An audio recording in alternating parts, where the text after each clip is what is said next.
আজকে আমরা এসেছিলাম ছিয়াশির নাস্তার আয়োজনে, তারপরে আমাদের দুই বন্ধুর হাঁটা।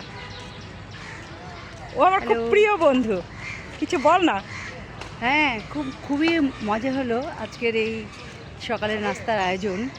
তো সেখানে এসে হঠাৎ করে আবার এই ধানমন্ডি লেকে, হ্যাঁ, তো দু বন্ধু হাঁটছি, ভাল লাগছে।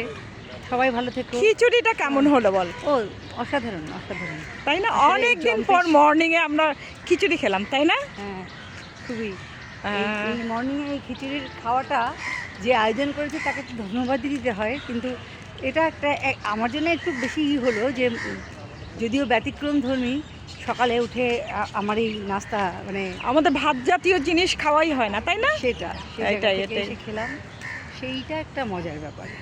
আর আসলে এই আজকের আড্ডাটা একটু মানে জাম্পেশ বেশি হলো, তাই না? জম্পেশ, হ্যাঁ, হ্যাঁ। জম্পেশ আড্ডা হলো সবাই। এখন আমরা হাঁটছি একটু নতুনত্ব পাওয়ার জন্য। ঠিক আছে, রেখে দাও। আচ্ছা, টাটা, ওকে, সবাই ভালো বাই থেকো। বাই, সবাই ভালো থেকো।